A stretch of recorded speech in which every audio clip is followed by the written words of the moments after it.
सभी अतिथियों से पुष्पांजलि करने के लिए आह्वान करता हूँ।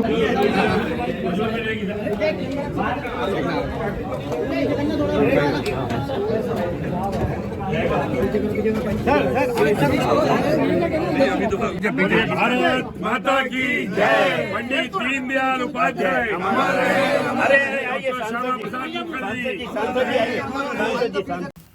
भोपाल के सृष्टि सीबीडी मॉल स्थित भाजपा के लोकसभा चुनाव कार्यालय का उद्घाटन माननीय मुख्यमंत्री डॉक्टर मोहन यादव के मुख्य आतिथ्य में हुआ। मुख्यमंत्री जी के साथ भाजपा प्रदेश अध्यक्ष बीडी शर्मा, भोपाल के सांसद साध्वी प्रज्ञा ठाकुर, हुजूर विधायक रामेश्वर शर्मा, दक्षिण पश्चिम विधायक भगवान दास सबनानी, सीहोर विधायक सुदेश राय सहित अन्य वरिष्ठ नेता व चुनाव प्रभारी महेंद्र सिंह व सह प्रभारी सतीश उपाध्याय भी मंचासीन रहे। मुख्यमंत्री डॉक्टर मोहन यादव ने भोपाल की जनता को धन्यवाद देते हुए कहा कि मुझे विश्वास है कि भोपाल की जनता 2024 के लोकसभा चुनाव में भाजपा को प्रचंड जीत दिलाएगी। कार्यकर्ताओं को संबोधित करते हुए मुख्यमंत्री जी बोले कि आने वाला 2024 का चुनाव सनातन धर्म व संस्कृति के गर्व के आधार पर होगा। श्री यादव ने कार्यकर्ताओं से कहा, हर कार्यकर्ता पूर्णकालिक रूप से 3 महीने के लिए चुनाव कार्य में लग जाए तो प्रचंड जीत सुनिश्चित है। जोरदार तालियां बजाइए। जोर से बोलेंगे, पूर्ण मुक्त कंठ से बोलेंगे, भारत माता की वंदे, जय श्री राम।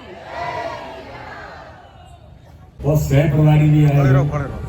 अब भोपाल के लोगों का उत्साह ऐसे दिखेगा तो फिर पता नहीं क्या लगेगा उन्हें।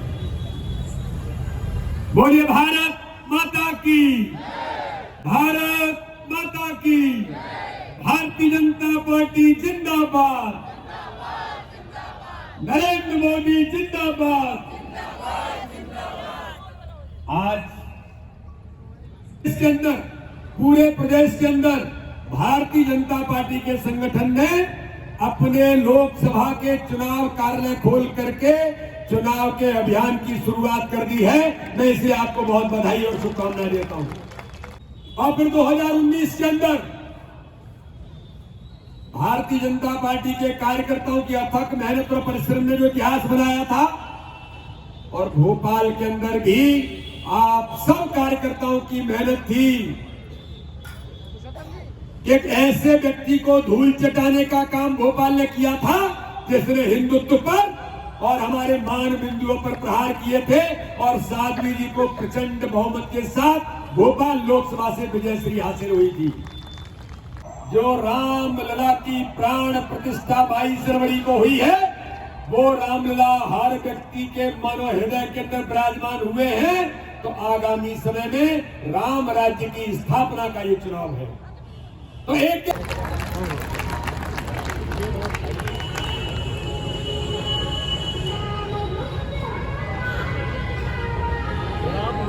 हम सब अपने अपने स्थान पर भगवान राम का जयकारा कितना सुखद संयोग है।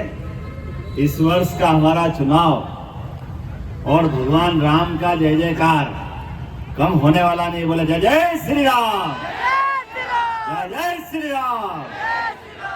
आज के इस कार्यक्रम में खास करके कार्यालय के शुभारंभ के अवसर पर हमारे शुभंकर अध्यक्ष माननीय बीडी शर्मा जी के लिए जोरदार ताली बजाओ। विष्णु शर्मा जी के लिए लगातार आपकी अपनी मौजूदगी हमारे लिए उत्साह, उमंग और हिम्मत के साथ आगे बढ़ने का संकल्प दिलाती, और ये हम सबके लिए सौभाग्य की बात है। जब से आप बने, एक के बाद हमारे लगातार विजय की तरफ बढ़ते कदम हमको लगातार विजय की ओर भूख जगाते जा रहे हैं। इस कार्यक्रम में हमारे साथ हमारे अभी नए प्रभारी लोकसभा चुनाव के लिए माननीय महेंद्र सिंह जी के लिए अभिनंदन करें। महेंद्र सिंह जी प्रशासनिक दृष्टि से मंत्री भी रहे।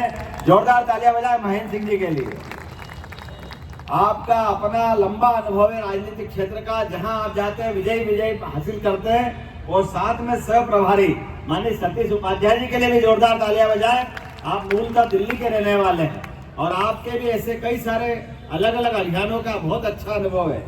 इसी कार्यक्रम में हमारे अपने सुपरिचित और संगठन के शिल्पी हितानंद जी भाई साहब, उनका भी अभिनंदन करते हैं। हितानंद जी शर्मा, जोरदार अभिनंदन करें हितानंद जी का।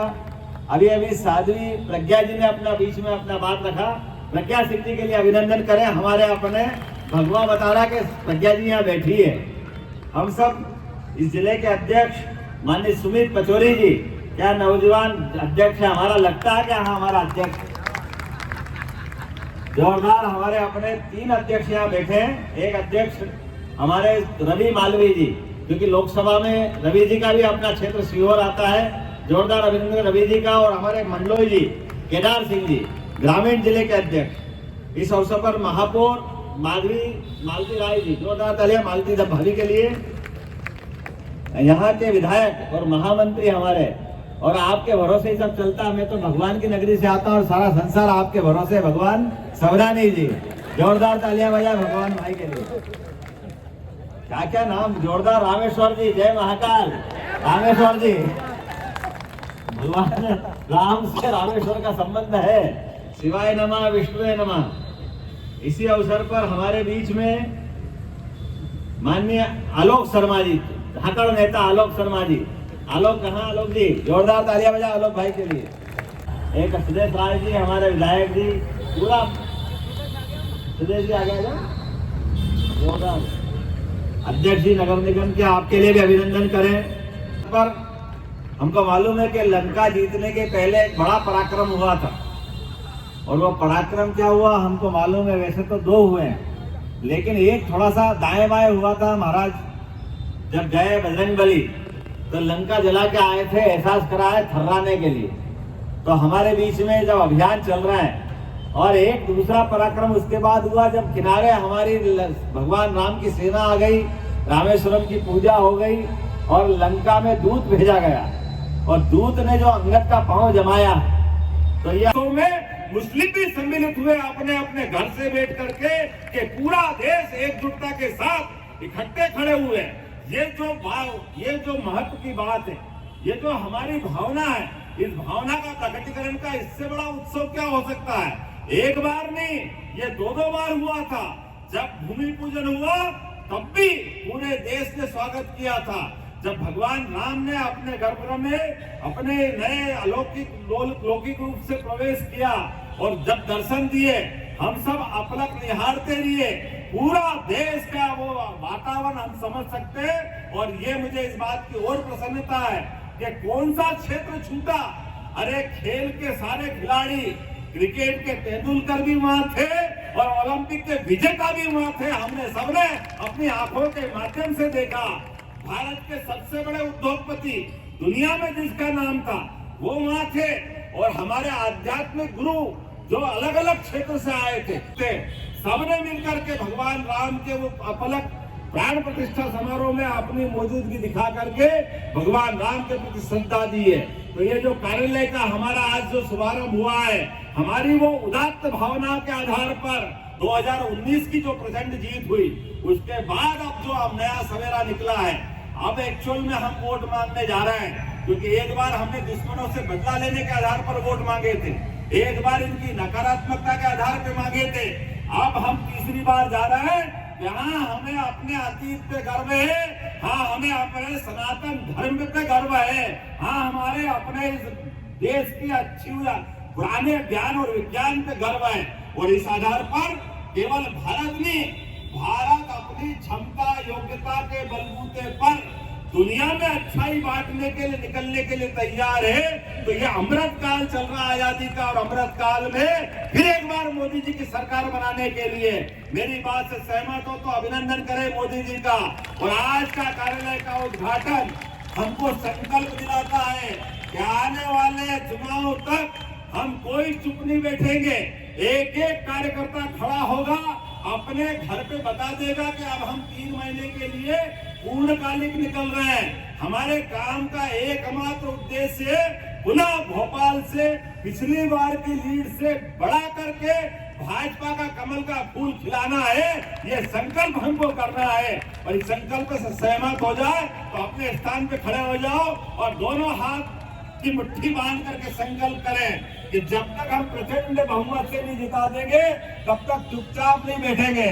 बोलिए भारत माता की, भारत माता की, भारत माता की। बहुत बहुत धन्यवाद। भारत माता की जय। नेतृत्व में जीत का इतिहास भारतीय जनता पार्टी इस बार बनाएगी। 29 की 29 सीटें भारतीय जनता पार्टी इस बार विजय का परचम मध्य प्रदेश के अंदर सिर्फ ये नहीं जनता पार्टी भोपाल जनता पार्टी भोपाल लोकसभा के लिए कार्यालय के उद्घाटन के अवसर पर आईडी नीति करो। देखिए, भारतीय जनता पार्टी का जो उद्देश्य है वो सबका साथ, सबका विकास, सबका प्रयास और सबका विश्वास है। हमारे यशस्वी प्रधानमंत्री नरेंद्र मोदी जी की ये जो उन्होंने संकल्प लिया है कि कैसे देश को एक विकसित राष्ट्र की श्रेणी में लाना है 2047 में, उसे मिलकर सभी पूरा करेंगे। और ये लोकसभा चुनाव में मध्य प्रदेश की पूरी 29 की 29 सीटें भारतीय जनता पार्टी के हक की सीटें हैं। ये जनता का प्यार और आशीर्वाद जो जनता ने भारतीय जनता पार्टी के लिए दिखाया है, ये भारतीय जनता पार्टी विकास के रूप में जनता को बिल्कुल सेवा और ईमानदारी से विकास करके वापस देगी। आप स्वयं महिला हैं और भारतीय जनता पार्टी की विधानसभा चुनाव में प्रचंड जीत के पीछे महिलाओं का अहम योगदान माना जा रहा है। क्या लोकसभा चुनाव में भी आप जो है लाडली बहना योजना को लेकर महिलाओं के बीच में जाएंगे?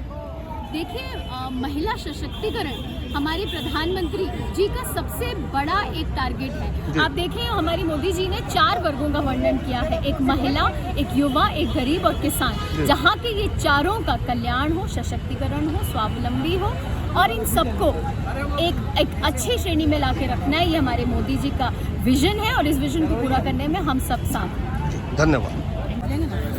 विधानसभा चुनाव में लाडली बहना योजना का आपकी भारतीय जनता पार्टी की प्रचंड जीत में बहुत बड़ा योगदान था। क्या लोकसभा चुनाव में पुनः महिला वोटरों के बीच में भारतीय जनता पार्टी लाडली बहना योजना को लेकर जाएगी? और जो योजनाएं चल रही हैं उन योजनाओं को लेकर भारतीय जनता पार्टी जनता के बीच में जाएगी, लाडली बहनों के बीच में जाएगी, लखपति बहनों के बीच में जाएगी।